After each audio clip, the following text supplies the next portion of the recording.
பைக்ல வேகமா போனாலும் மெதுவா போனாலும் ஒரே மாதிரி மைலேஜ் கிடைக்குமோ கிடைக்காதோ.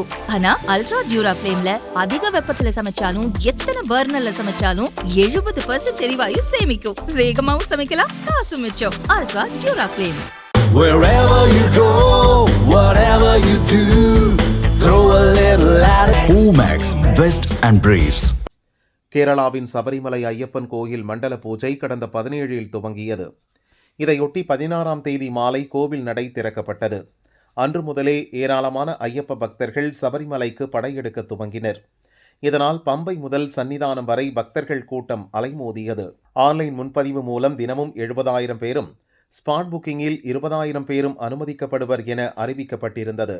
முன்பதிவு துவங்கிய சில நாட்களிலேயே நவம்பர் மாதத்தின் அனைத்து நாட்களிலும் முன்பதிவு நிறைவு பெற்றது. தற்போது டிசம்பர் 10 வரையிலும் முன்பதிவு நிறைவு பெற்றுள்ளது. நடை திறக்கப்பட்ட 48 மணி நேரத்தில் 2 லட்சம் பக்தர்கள் ஐயப்பனை தரிசனம் செய்ததாக கூறப்படுகிறது. கட்டுக்கடங்காத பக்தர்கள் வரும் நிலையில் பம்பையிலும் சன்னிதானத்திலும் கூட்டத்தை கட்டுப்படுத்த போதிய திட்டமிடல்கள் இல்லை. எரிமேலியில் இருந்து சென்ற பக்தர்கள் சன்னிதானம் வர முடியாமல் பாதி வழியில் நிறுத்தப்படுகின்றனர். தொடர்ந்து நிலக்கலிலும் பக்தர்களுக்கு கட்டுப்பாடு ஏற்படுத்தப்பட்டது. பம்பையில் பல மணி நேரம் காத்திருந்த பின்னரே மலை ஏற அனுமதிக்கப்படுகின்றனர். 8 மணி நேரம் வரிசையில் நிற்கும் பகுதியில் தண்ணீர் இல்லை, உணவு இல்லை என பக்தர்கள் குமுறுகின்றனர். கேரளாவை ஆளும் மார்க்சிஸ்ட் தலைமையிலான அரசும் தேவசம் போர்டும் பக்தர்கள் குறித்து கவலைப்படவில்லை. பக்தர்கள் செலுத்தும் காணிக்கை வேண்டும் என்பதில் மட்டும் கவனமாக இருக்கின்றனர். எந்த அடிப்படை வசதியும் செய்யவில்லை. வாகனங்களை, பக்தர்களை ஒழுங்குபடுத்த போதிய போலீசார் இல்லை என பக்தர்கள் குற்றம் சாட்டினர். இந்நிலையில் சபரிமலையில் கூட்ட நெரிசலை கட்டுப்படுத்த நடவடிக்கை எடுக்காதது ஏன் என நெரிசல் தொடர்பான வழக்கில் கேரள ஹைகோர்ட் கேள்வி எழுப்பியுள்ளது.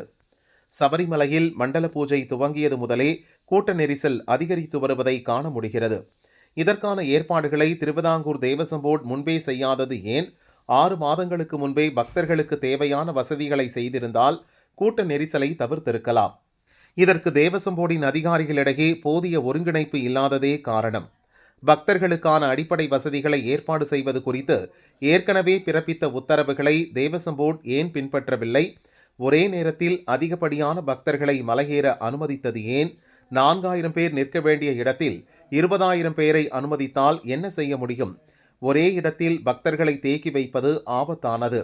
எனவே நெரிசலை கட்டுப்படுத்த அவர்களை சிறிய குழுக்களாக பிரித்து அனுப்ப வேண்டும் என கோர்ட் உத்தரவிட்டுள்ளது.